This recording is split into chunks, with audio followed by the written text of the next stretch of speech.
Bonjour à tous, donc une nouvelle vidéo aujourd'hui en histoire concernant Henri IV et les guerres de religion. Jusque-là, nous nous étions arrêtés à François Ier. Donc, suite à François Ier, nous arrivons à Henri IV. Nous sommes toujours dans les temps modernes. Quelques rappels donc justement sur François Ier. Je vous mets ici une frise chronologique des périodes qui nous intéressent. Donc, nous avions vu François Ier qui avait donc régné en France de 1515 à 1547. C'était un roi important pour plusieurs raisons. Donc, il avait mis en place l'état civil, vous vous rappelez, donc, avec notamment les inscriptions des dates de naissance et de décès de la population, ce qui permettait de savoir qui vivait en France et quel était l'âge des personnes qui étaient en France, etc. Donc ça, tout ça était évidemment vérifié par des prêtres ou par des moines, puisque je vous rappelle que à l'époque, nous sommes toujours euh, sous une forte religion catholique, chrétienne, pardon. Et donc on parlait de lui également, François Ier, en tant que protecteur des arts et des lettres, puisqu'il était un amoureux de l'art, de la peinture, et il a vécu au moment où la Renaissance, donc l'art, le mouvement d'art de la Renaissance, qui vient d'Italie, est arrivé en France. C'était donc un grand mécène, hein. Je vous rappelle, un mécène, c'est une personne qui est riche et influente et qui donc donne de l'argent pour les arts ou les lettres. Enfin, quand on dit les lettres, c'est donc la littérature, etc., etc. Donc nous sommes évidemment dans une période où la religion est extrêmement importante. Quelles sont donc les religions qui sont présentes en France? Eh bien évidemment le christianisme, c'est la religion officielle du pays. Et nous avons à cette époque-là une nouvelle branche religieuse qui arrive qui s'appelle le protestantisme. Alors pour vous éclairer sur le protestantisme, je vous mets ici une image donc, qu'on a vue en classe et que donc je vous remets ici pour qu'on la réétudie. Ça montre tout simplement deux partis qui s'opposent. Donc à droite, des gens habillés en noir qui ont l'air effectivement plutôt sereins, pardon, plutôt calmes. À gauche, des gens un peu plus agités, donc qui sont habillés en blanc. Et je ne sais pas si vous remarquez, mais ici, par exemple, hop, vous avez un prêtre. Et on a au milieu de tout ça une balance sur laquelle est installée donc de part et d'autre des livres. Et on voit que la balance penche d'un côté, donc du côté des personnes habillées en noir. On voit que sur le côté des personnes habillées en blanc, donc, hein, je vous dirai qui est qui juste après, il y a une personne qui monte sur la balance comme si elle essayait en fait de faire pencher justement la balance vers elle, une autre personne qui tire dessus, et on voit même également un petit diable, comme si cette gravure sous-entendait qu'il y avait une partie de groupe là qui voulait tricher. Voilà.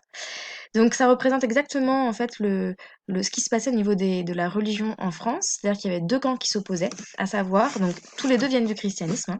Les deux camps qui s'opposent sont donc le camp des catholiques, ce que l'on voit ici en blanc à gauche, et le camp des protestants, ce que l'on voit ici en noir, pardon, à droite.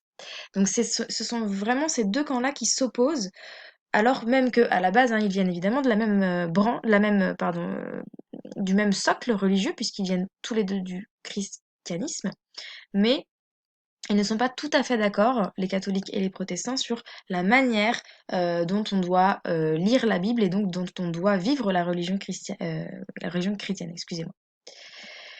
Donc, ces deux religions, les peuples qui sont catholiques et les peuples qui sont protestants se font littéralement la guerre. Donc il y a un énorme conflit entre ces deux populations en France à cette époque-là. Donc ça a commencé avec François Ier, mais ça s'est amplifié avec Henri IV.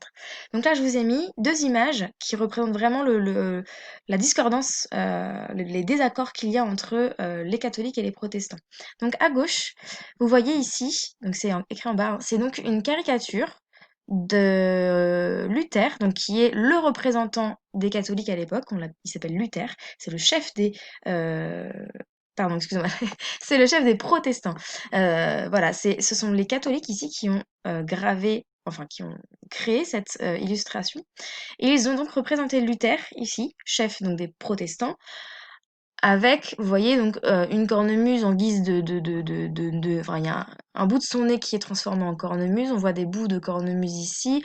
On voit bien que c'est une caricature, c'est-à-dire que c'est une image de lui qui n'est pas très flatteuse, c'est-à-dire que ça ne le met pas en valeur. Là, on le critique complètement. Et on voit même qu'il est donc entouré hein, par le diable ici, une créature hein, qui ressemble à un diable. Donc ça, ce sont les catholiques qui, à l'époque, donc représentaient Luther et donc toute la branche hein, des protestants comme des gens qui étaient diaboliques et qui étaient ridicules. Hein. On peut considérer là que vraiment on l'a dépeint comme quelqu'un de ridicule. À droite, donc c'est l'inverse. Ce sont les les protestants qui vont donc, eux, caricaturer le pape. Donc ici, on voit bien que c'est le pape de par son sceptre, de par ses chaussures, de par sa tenue. Et ils l'ont complètement caricaturé. On voit bien qu'il ressemble à un monstre, qu'il a des sortes de cornes, il a des griffes.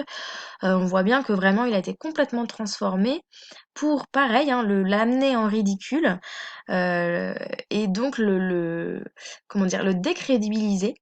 Donc le pape qui est le représentant, excusez-moi, des catholiques, est ici complètement mis à mal par les protestants. Donc à gauche, on voit le représentant des protestants qui est caricaturé par les catholiques, et à droite, on voit le représentant des catholiques qui est caricaturé par les protestants. Donc c'est pour vous montrer à quel point, et il y en a plein des comme ça, hein, d'autres gravures qu'on peut reconnaître, c'est pour montrer à quel point voilà, les deux camps s'opposent vraiment et sont complètement en désaccord.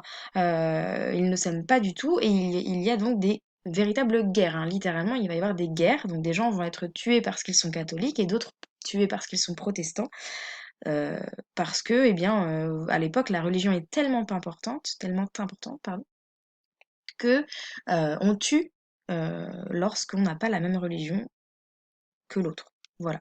Ce qui est malheureusement parfois encore le cas, hein, mais à l'époque, c'était vraiment, en tout cas, ces deux branches-là étaient, étaient vraiment s'imposaient en France et il y avait vraiment deux groupes très très importants. Donc Henri IV, puisque c'est Henri IV qui règne à cette époque-là, hein, Henri IV, lui, dans cette guerre de religion, enfin dans ces guerres de religion d'ailleurs, va avoir un rôle extrêmement important, extrêmement fort. C'est lui, hein, entre guillemets, qui va permettre d'apaiser les choses. Comment il va faire? Alors, Henri IV, donc je vous ai remis, hop, la petite frise chronologique. Donc voilà, vous voyez déjà, pendant François Ier, il y avait déjà les protestants et les catholiques déjà qui s'opposaient, hein, qui étaient un petit peu en conflit.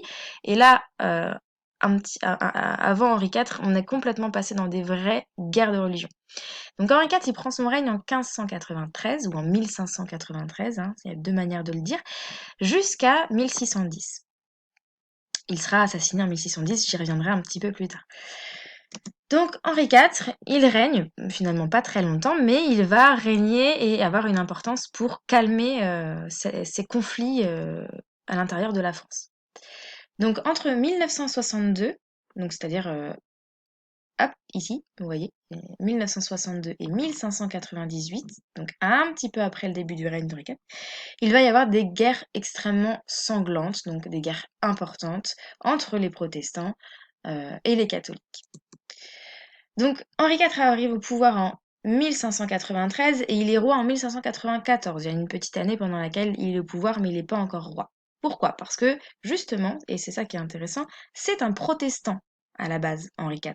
Donc vous imaginez bien que s'il est protestant, ça veut dire qu'il va avoir à dos toute la population catholique de France. C'est-à-dire, on pourrait imaginer une moitié de protestants, une moitié de catholiques en France, donc il a la moitié de la population française qui n'est pas d'accord avec lui.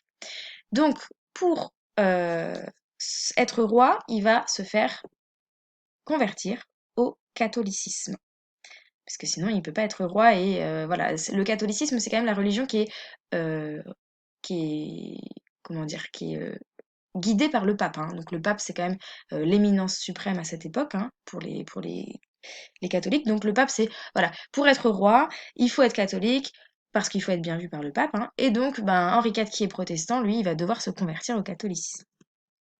Donc vous avez ici une petite peinture, enfin une petite, elle est plus grande, mais je l'ai coupée. On voit donc le pape ici, avec sa coiffe, qui est vraiment représentative du pape, avec sa grande cape également. Et ici, on voit Henri IV. Alors, je ne sais pas si vous remarquez, on en a parlé en classe également. regardez les motifs qu'il y a sur sa longue cape. Eh bien, il y a le symbole, un des symboles de la royauté, à savoir la fleur de lys. Je ne sais pas si vous vous rappelez, la petite fleur de lys à 3 branches, c'est un des symboles très très forts de la royauté.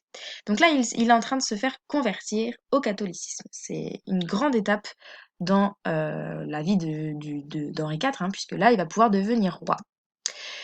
Donc, Henri IV, il va créer l'édit de Nantes. À quoi ça va servir donc? Il va créer ça en 1958. À cette époque, il est officiellement roi, hein. Il se convertit donc au catholicisme pour essayer de rétablir la paix justement entre les catholiques et les protestants. Et dans l'édit de Nantes, il va permettre aux protestants, qui étaient donc eux vraiment la religion non officielle, hein, c'était pas la bonne, il fallait pas être protestant à l'époque, il fallait être catholique malheureusement. Eh bien, il va permettre aux protestants de pouvoir pratiquer leur religion en toute liberté et en toute sécurité. Bah oui, parce que lui, à la base, il est protestant. Il s'est converti au catholicisme, hein, mais il est protestant, donc il n'a rien contre les protestants. Donc il va dire, moi, je suis roi aujourd'hui, donc je crée un édit c'est une loi, hein, si vous voulez, on appelle l'édit de Nantes, qui est extrêmement important en France, qui va permettre aux protestants de pouvoir être reconnus comme des personnes qui ont le droit de pratiquer leur religion en liberté, sans être persécutés, etc. Bon, ça va mettre évidemment un petit peu de temps avant que les choses se calment, mais c'est une loi officielle qui permet aux gens de pratiquer leur religion. Donc c'est extrêmement important. Malheureusement, puisque Henri IV s'est fait convertir au catholicisme pour devenir roi, eh bien, il s'est mis beaucoup de personnes à dos, beaucoup de catholiques à dos. Parce que, à la base, ce n'était pas un véritable catholique. Donc, tous les catholiques de France, parmi ceux-là, il y en avait beaucoup qui n'étaient pas très, très, très fans hein, de Henri IV. Et donc, en 1610, Henri IV, il va se faire assassiner par un fanatique. Alors, fanatique, ça veut dire quelqu'un qui est fan, mais là, dans ce sens-là, un catholique fanatique, c'est fanatique au point de devenir fou, hein, si vous voulez. Hein. On peut être fan de quelqu'un, mais là, un catholique fanatique, c'est vraiment, il est tellement fan du catholicisme que, en fait, il est prêt à tuer pour qu'il n'y ait que cette religion-là qui soit la religion active dans le pays. Donc, malheureusement, malgré l'édit de Nantes et malgré donc ce qu'il a fait pour les protestants, Henri IV va se faire assassiner par une personne qui est catholique fanatique. Donc ça en 1610. Donc en fait, il n'a pas régné très longtemps. En 1593 à 1610, c'est vraiment peu de temps, mais mine de rien, grâce à lui, on a quand même, il a réussi à apaiser les conflits entre les protestants et les catholiques. Voilà.